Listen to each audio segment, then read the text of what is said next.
Bob, for the benefit of our viewers. For someone who doesn't know who you are, tell us who you are. Give us your credentials and where you've worked. Well, I'm a physicist and a scientist. I've worked at several government institutions, one of them being Los Alamos National Labs, in Los Alamos, New Mexico. And I'm also best known for working at the S4 area, which is about 15 miles south of Area 51 in the Nevada desert, which is a top-secret government research facility. Where did you go to school, Bob? I went to school at MIT and Caltech, and also a couple of other community colleges here and there in California. And what was your field of study? My field of study was physics and electronics technology.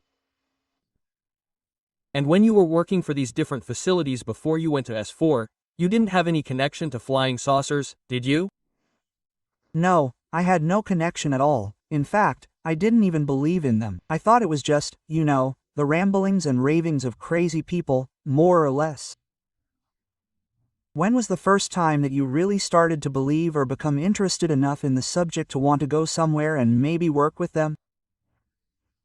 Well, I was never interested in the subject at all, mainly because I didn't believe in it. It was when I was offered a job working on advanced propulsion systems. That's how it was advertised to me, and only later did I find out that the job that I was hired for was to reverse engineer an alien spacecraft or an extraterrestrial craft, and it actually happened the opposite of the normal chain of events. How did you get the job in the S4 area? Well, that's a good question. And I don't really know if I can answer it. I don't know what motivated them. There are certainly more intelligent, more educated people around. There's a wide variety of high-profile scientists and physicists that they could have plucked from anywhere. If anything, your guess is as good as mine.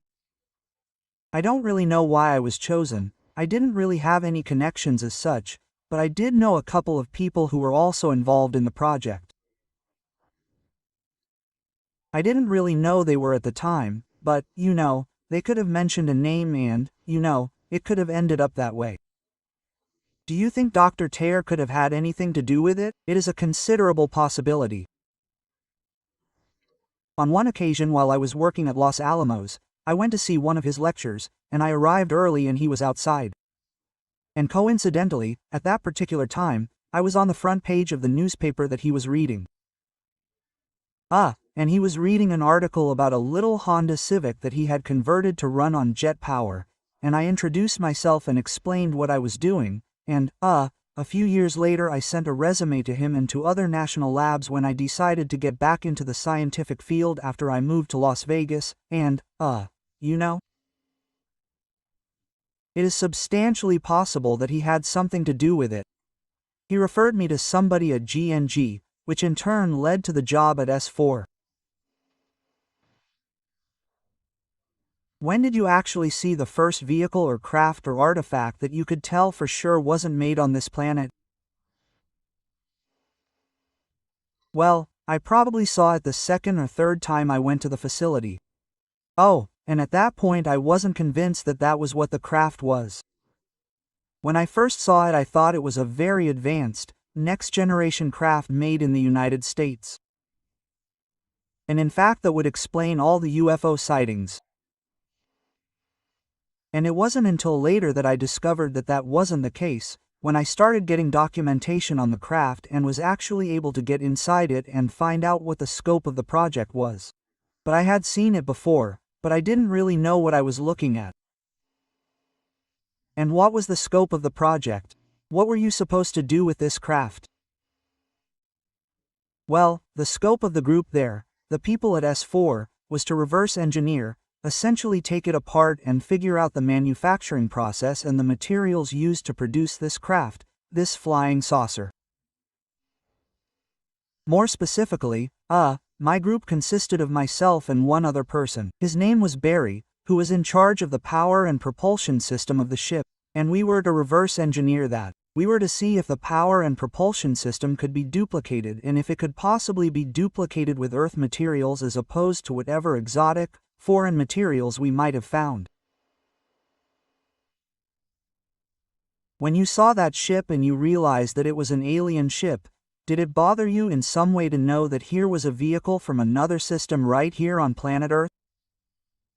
And of course, always believing that there was no such thing, it was hallucinations and so on.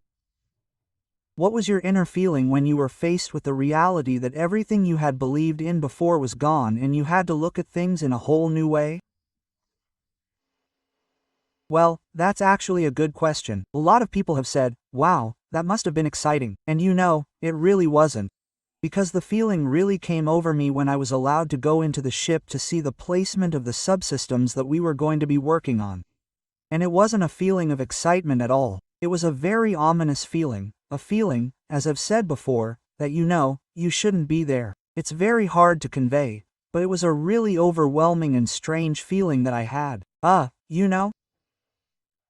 No pun intended. It was a very alien atmosphere and well, as it should be because none of the materials were familiar, none of the, architecture or the device were familiar and it was just very strange. Yeah, because obviously they were here and we weren't there. So you, being a scientist, would know the ramifications of such a situation. Which brings me to this question, how far into the future do you estimate that ship was compared to what we're doing at the present moment? Well, I've heard other people estimate things like that and say, well, it's 1,000 or 10,000 years ahead of our technology and I really don't think that's the case. All I really find to be the case is probably a technology that's 100 or 200 years ahead of us. Quote. And the only reason is because they found a device, a machine that can actually make gravity, that can make gravitational waves. Now, this is something that our science and physics know about. We know what gravity is, we know how it works, but we really just observe it, we don't understand it and we certainly don't have a machine that can make a gravitational wave and because they've developed this. They have a unique propulsion system and that has a lot of spin-off possibilities and other uses. And the energy source is pretty unique, we know of it. And there's a total annihilation reaction that we know about. 3 atomic reactions that we know about are fission, as seen in an atomic bomb, fusion, as seen in a hydrogen bomb, and we're currently trying to make a fusion reactor to provide energy in a clean way. And we also know that there's a total annihilation reaction which is an extremely, virtually 100% efficient reaction, which, we haven't really begun to investigate, but, here are these systems in operation and it really didn't seem that advanced, than we were. One interesting thing, that reactor that powered this vehicle was very small relative to the energy that it produced, wasn't it? Oh, it was incredibly small. You're looking at something that produces more energy than your average nuclear power plant. And if anyone lives near one of those, you know how big those things are. And we're looking at something, barely bigger than a basketball doing this. Unbelievable. Do you think these beings pose any threat to the human race? I don't think so. And again, that's speculation. I wouldn't really know anything about that, but if the intent was to do harm, from all indications, it seems like, Earth has been visited for thousands of years and if there was any intent to do harm, it would have been done already. Yeah, if anything. Now this is just my personal speculation. I think we're more like, Disneyland.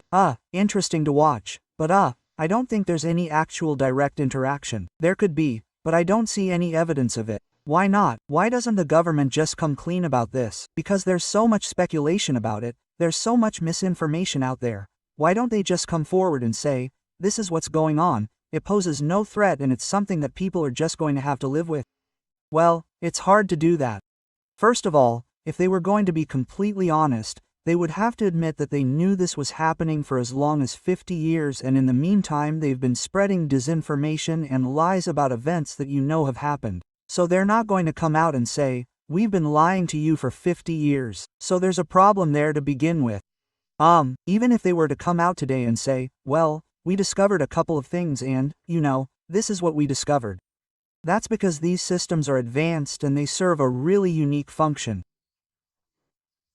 They have substantial weapon potential and because of that Mox is certainly not going to release all the information. However, I've always wondered why even the existence of the ship, even a statement to the effect that we've found some material, we have some information, would be made.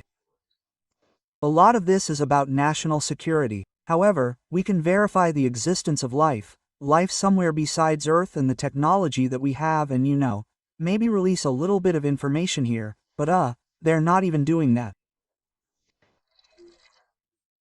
And in that sense there could be a number of reasons that we haven't considered, a lot. Who knows what beliefs it might interfere with, it's a terrifying thought, We've pretty much put ourselves at the center of the entire universe, that we're the, most superior race and well, it might upset people to find out that we're really not that significant. Well, with that thought in mind, do you think that maybe the aliens themselves might be saying, look, it's better if you keep it quiet and let us keep watching your little Disneyland? And do you think that could be part of it too? It could certainly be part of it. It could be that the architecture of the whole plan has been laid out by them.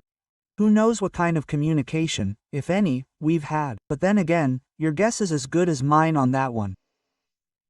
How many different types of ships did you see?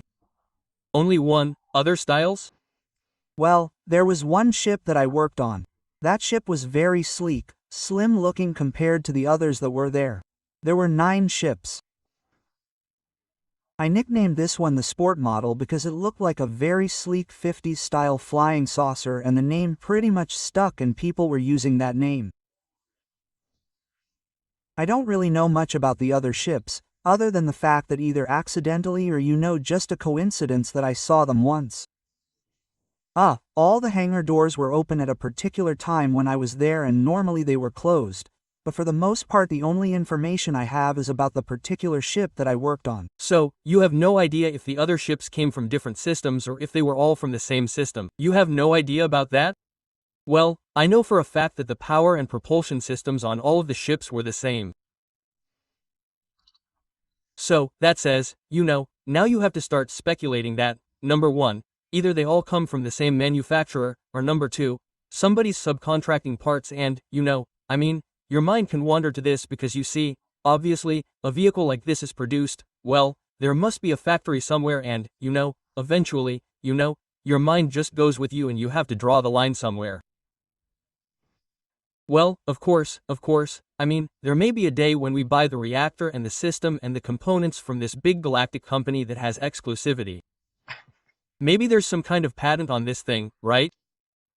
It is possible, but for me it's so hard to believe and I know it's strange coming from me, but I draw a line between actual alien existence and a social structure, and I guess that's to keep my sanity and I pretty much only deal with things that I know for a fact and that I've had direct experience with, because your mind can really go haywire and who knows what's going on. You'll find yourself standing outside looking at the sky, wondering why no one's going to talk to you and to keep my sanity I only deal with what I actually know to be a fact and I try not to speculate too much. Going back to that, did you actually see the craft that you worked on fly or operate?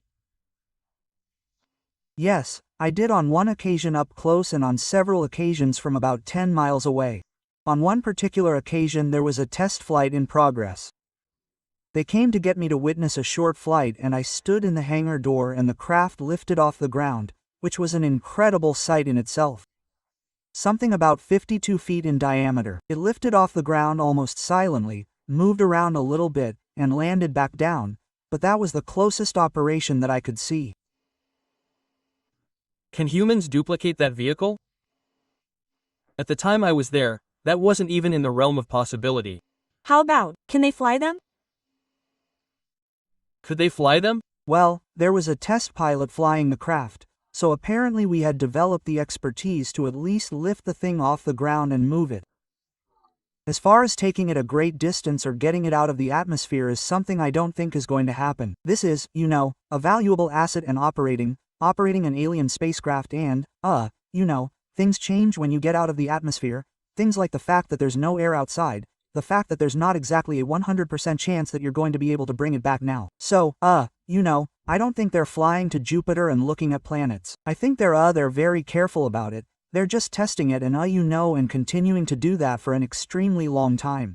It would seem like the government would really go to great lengths to try to duplicate this because it seems to me like the ultimate vehicle for getting around, especially our own solar system. Well, yeah, you touched on 2 points there. It's the ultimate vehicle for getting around and imagine being able to go anywhere instantly. Now, with no weapon potential at all, consider that a weapon potential. We have problems in the Middle East. Do you know how long it takes to get aircraft carriers there? Well, we'll be there in a couple of weeks. I mean, it takes a lot of refueling from planes. If we could be there in the blink of an eye and load something like that up with tanks and guns, or are behind enemy lines, rather than advancing in front of them. I mean, this is a tremendous weapon and that's why, I think we see a lot of the secrecy that comes out of it. So they're kind of torn between doing everything they can to advance development and putting on all the stops to prevent anyone from finding out what's going on. So they're really between a rock and a hard place. Exactly. How fast does it go? Well, I could. You don't. Need to ask. This is it. Okay, what was that? Then, exactly how fast does the ship do? You know how fast this ship could fly? Well, it's because of the way the ship operates. It's kind of the question doesn't really make sense because gravity-driven and we know that gravity bends time and bends space, it warps time and warps space. When you're moving in a linear fashion, you travel X amount of distance in a certain amount of time, which determines your speed. However, if you're warping time and warping distance, that equation doesn't make sense anymore. It's nonsense. So essentially because of the gravitational propulsion of the device, you can move tremendous distances almost instantaneously. Did you ever find out or were you told where this ship came from? What system or where? Well, there was documentation that they had, but it was something that I couldn't verify. I knew what I was working on because I was able to analyze it and develop theories about it. But as far as other people's information, I don't know if the information is correct, but I would guess that most of it was.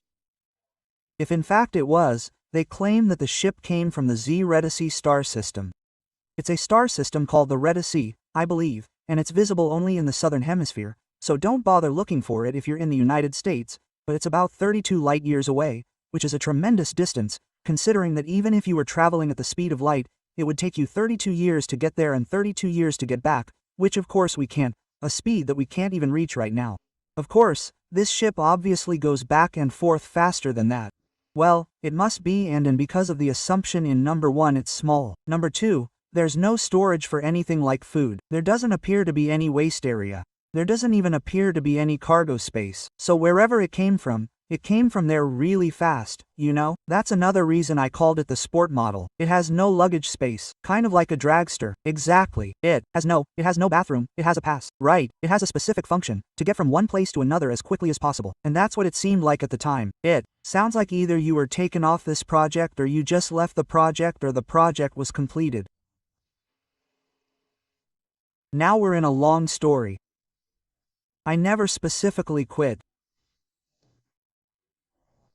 A problem arose and I don't know if you want to get into a long dissertation here, but it was really I don't know how to explain it. a problem arose from you taking some people to see the ship fly? Well, I had taken some people there, but that wasn't the source of the problem. The problem was before that. Because of all the time I was keeping all this a secret from my family and friends, a lot of times I would have to go out at night. At that point my wife obviously thought that I was seeing someone. Now I had given permission during a lot of the security clearances to monitor my phone, my email, everything. I gave written permission for that, and as the months went on, my wife started having an affair. Now they were monitoring this and they knew about it, but I didn't. And because they saw a potential for emotional instability, they didn't want anybody, they wanted the situation to resolve itself. So, they stopped me from going out to work for a few, and some time went by, and then I started to get a little concerned that now I have all this information, they don't want me to go there anymore, and that's when I started taking a couple of friends to show them what was going on in case something actually happened to me, and then they caught us going there. So it was just a horrible chain of events that happened, and eventually I just ended up not going there. 7027. Hi, I'm in the middle of an interview. Bye. Handle that okay? Yeah. What about the size of your ship? The ship is about 52 feet in diameter and about 16 feet tall. Originally, a few years ago, when I came out I had the dimensions wrong. I thought it was about 30 feet in diameter, and because I'm not really good at judging distances accurately. However, I worked with some people from Tester Corporation Models, and they brought in some artists, and what we did was we took the dimensions of things that we knew were nearby and they scaled them down and essentially rebuilt the entire ship that way, and all the dimensions and everything matched up. So I think the finals came out to be about 52.8 feet in diameter and 16 or 15.2 feet tall, something like that. Tell us a little bit about the interior of the ship, where you went inside the ship, what you saw, and it was kind of just a basic function. Well, there are 3 levels to the ship. There's the center level where the hatch lets you in. This is where there's 3 seats.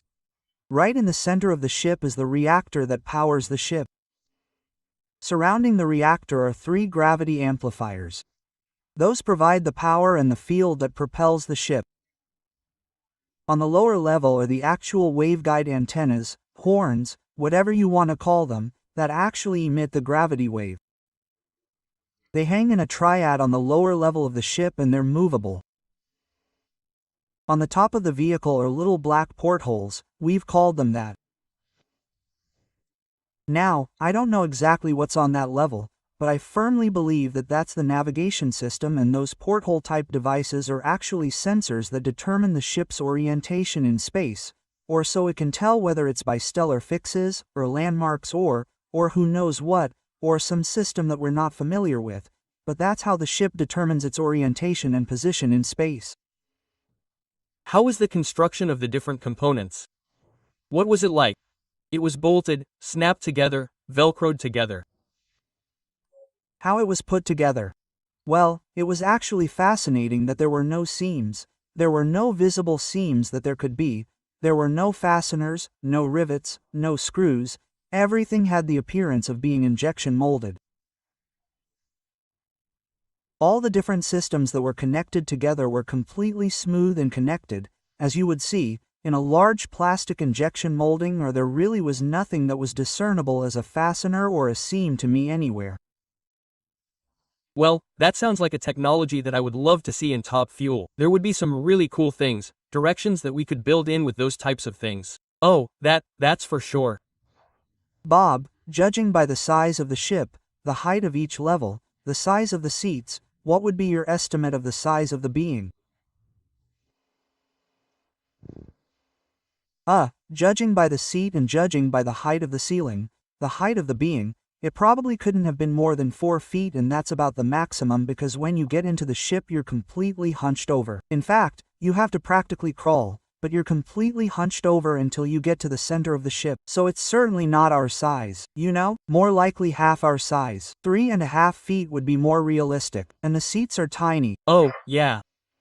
Well, have you heard? Here's another area that's always been weird. Have you heard all about these abductions? Everybody talks about how they've been abducted. What's your opinion on abduction stories? Personally, I don't believe them, but, and again, that's kind of weird coming from me, coming out with a flying saucer story, but them alone, I don't see enough evidence, and yeah, it's just a hunch, or I could be completely wrong, but I just have a hard time believing most of them. And if in fact, they did, there could be 1 or 2 that actually happened, in reference to Betty and Barney Hill, who were a couple in the 60s who claimed the first abduction. And there's some interesting evidence there, but I don't know for sure, and my gut feeling is, I just don't believe it. Okay, and as you said before, they may be looking at us like we're some big Disney World or something interesting to look at. And you said how long do you think they've been watching? I heard you say earlier that you think it's been over 1,000 years or more than that. Oh, longer than that. I mean, there are some really interesting old paintings from the Renaissance period that have drawings of flying saucers in the background, in the sky, Yeah, obviously not a blob, but obviously an elliptical-shaped craft and, with a glow around it. I mean, some of these are fascinating, so whether that proves anything or not, I mean, there's certainly mention of them in some ancient texts as well, so from the evidence that I've seen, it seems like they've been coming here for thousands of years. You've never actually seen one of these beings. No, I haven't. In these facts, have you heard of any underground facilities where some of these beings might be? They could be. Well, I've heard a lot of stories, and in fact S4 is built inside of a mountain. The only thing and the reason for that is to hide it from satellite photography. A no-go down unless there's parts of the facility that I'm not allowed to go into, but I haven't seen any of these deep underground facilities where there are extraterrestrials working alongside humans, working on secret projects, No, I don't know if I believe in that and that. I mean, actually, just because I, have a negative opinion about it, doesn't mean it doesn't exist, but I just have a hard time believing it. Have you heard of any of these craft in other countries? Are we the only ones? Is the United States the only one that has any of these craft? Well, I've heard stories.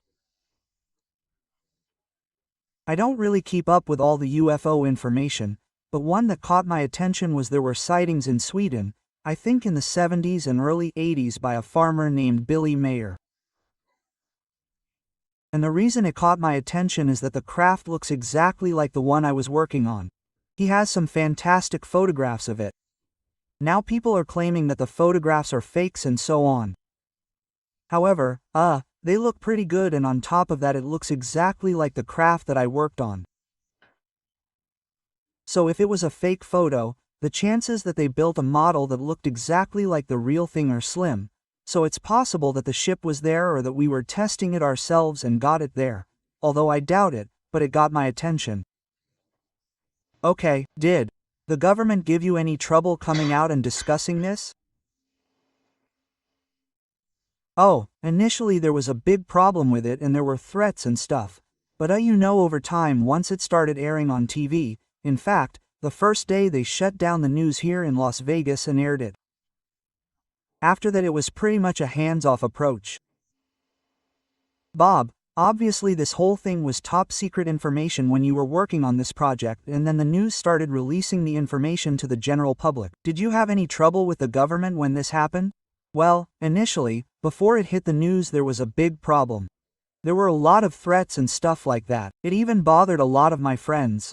I had a friend working at, another facility at the test site working with the stealth fighters, and they pulled him off work and they questioned him they covered pretty much every front. But after it came out on the news, they shut down the news one night in Vegas, which was a hands-off approach after that, because actually doing anything would verify that what I said was true, and it's been that way ever since. And they've kind of inserted information to discredit you in some way. So people will say, well, this is just Vegas. Oh, absolutely. I mean, the disinformation is so fantastic that it's absolutely entertaining now. I mean, I've heard stories that I was a murderer who was selling women in South America. I mean, every bizarre story you can think of has been attributed to me, anything to discredit what I've said. And some of them are hilarious to me, and some of them have some basis in fact, and they've just distorted them and changed them. And well, it's really incredible, and most of the stuff you get is on the internet because there's no repercussions for anyone who says anything on the internet. I can, create a web page that says Don Garlitz is a child molester and there's nothing you can do about it. So it's open season. No, drag racing is really expensive, especially top fill racing, It's up to $10,000 a race now, whether you do it or not. No idea. But what kind of budget do you think the military would have for a project like this? Well, the budget would probably be, phenomenal, and where the money comes from is another good question.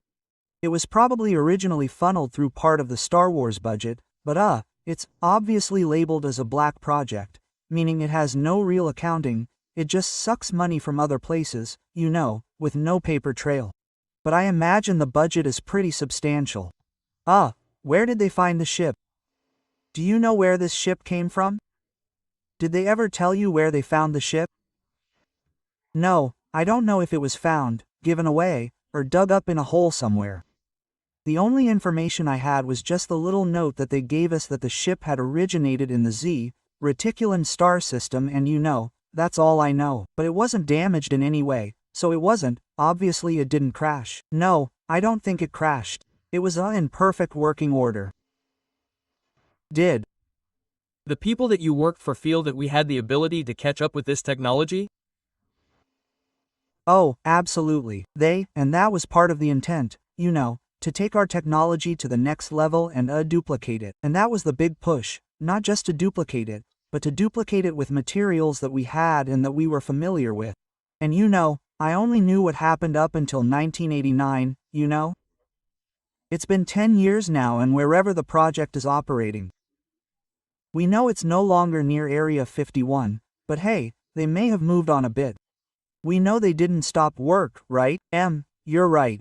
What about the Roswell incident? Are you familiar with that? I've heard a lot about it, as have we all. I've seen some of the specials on TV here. I don't have any inside information about it anymore, but hey, it certainly seems like something happened there.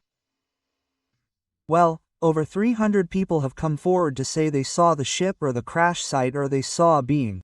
So in our courtroom today, if 3 people say they saw you kill someone, could you go to the gas chamber? Oh, sure. I think that in court is an absolute victory. I would defy anyone to disprove it in court, but we don't have that opportunity. Let's talk and ask him if he can describe exactly how this, anti-gravity, this gravity machine, let's call it the size of a basketball, works or operates. Let's get into the engineering. Bob, for the sake of our viewers who are technologically inclined, can you give us kind of a brief overview of how this little reactor the size of a basketball could generate energy and cause a gravitational field to form? I'll give a brief description of it. It can get pretty technical, but basically what it is a reactor and an accelerator. The main board of the device is something similar to a cyclotron where particles are accelerated in a magnetic field and propelled to high speed. The fuel is an element that we don't have here on Earth known as element 115. It's something that we also can't synthesize in an accelerator. There are heavier elements that we do synthesize like plutonium and things like that, and they generally have a half-life, meaning they decay very quickly, and the higher up you go on the periodic table, the faster these things decay. However, we've always theorized that there's a little island somewhere around element 114, 115, where the elements will become stable again, like other elements like zinc and iron and things that we're more familiar with. Well, apparently that's the case. Whether this element occurs naturally somewhere else in the solar system, somewhere else in the galaxy, or if it's synthesized, it's again speculation. However, this is the fuel that's used, right? When this is bombarded with an accelerated proton from, the pseudo-cyclotron at the bottom of the device, it transmutes. It produces element 116, which releases a form of radiation that we haven't really seen, an antimatter radiation.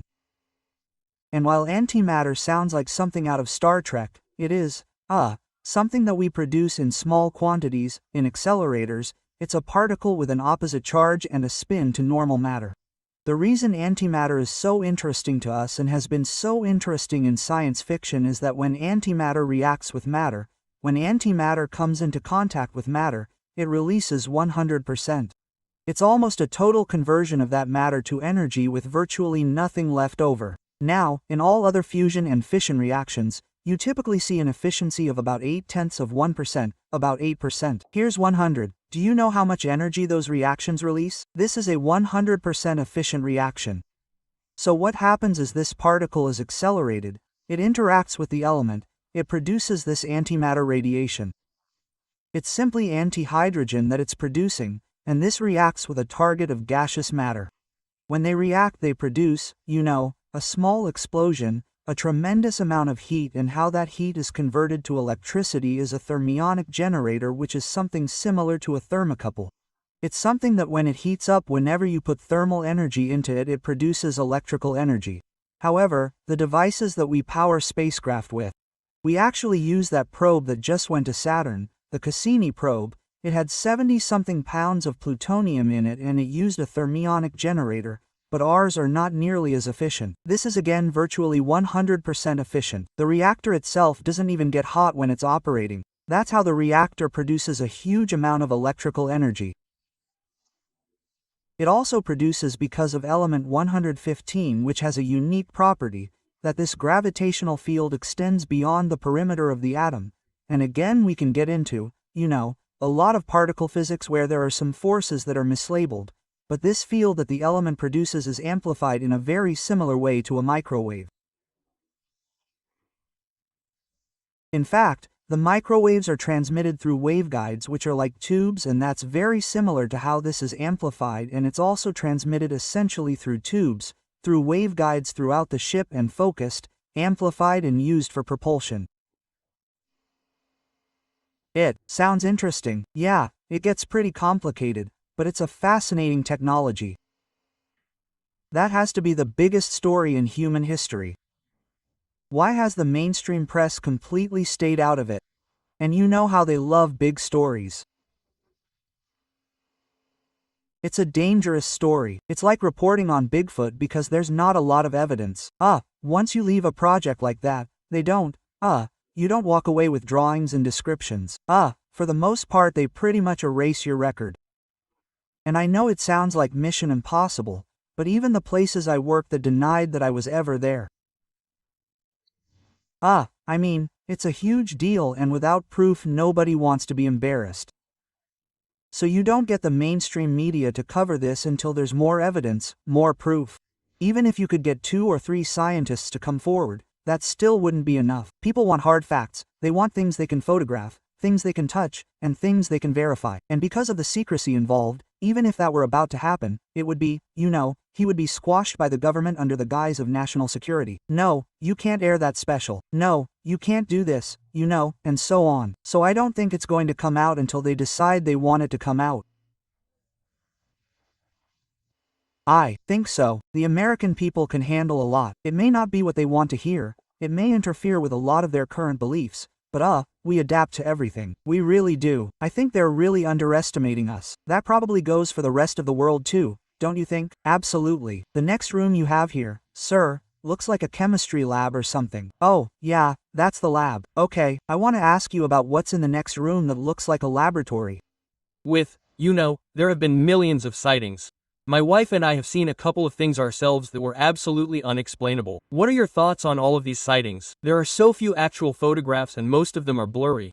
Does that have something to do with the way the craft operates, or is it just the fact that when people see it they don't see it for a long time and there was no camera equipment available? What's your take on that? Well, there were 2 points that you mentioned. Number 1, having any equipment available.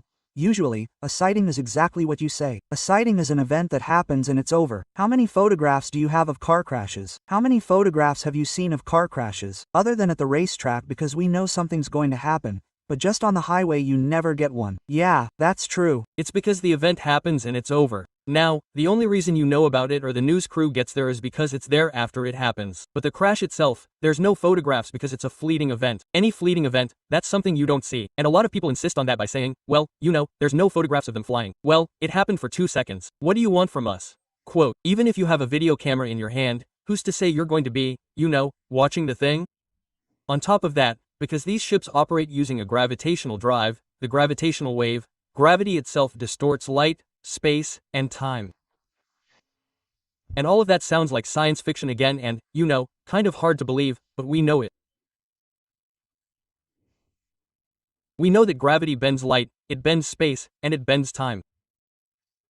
And because of that factor, for example, on the ship that I worked on, I was told that from certain vantage points below the ship you can't see the ship, you can only see the sky above it because the light bends around the ship. So there certainly could be situations where you could see something and somebody 20 or 30 feet away from you could be looking at a clear blue sky and not see it. That's just the way things go. Airing this interview is either going to get you or me in trouble. What was that? I missed it. Airing this interview is either going to get you or me in trouble. I don't Think so. It's been, like I said, almost 10 years and this has been on the news and it's been reviewed a bunch of times and I think it's basically staying where it is. I don't see any issues. So then nobody's going to call ESPN and say, don't air that piece. Well, if they do I really wouldn't be surprised. He's watching. Ask him about his next room.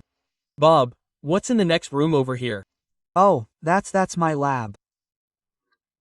I do a lot of independent research or consulting here, anything science related, physics related, along with computer modeling, anything of that nature.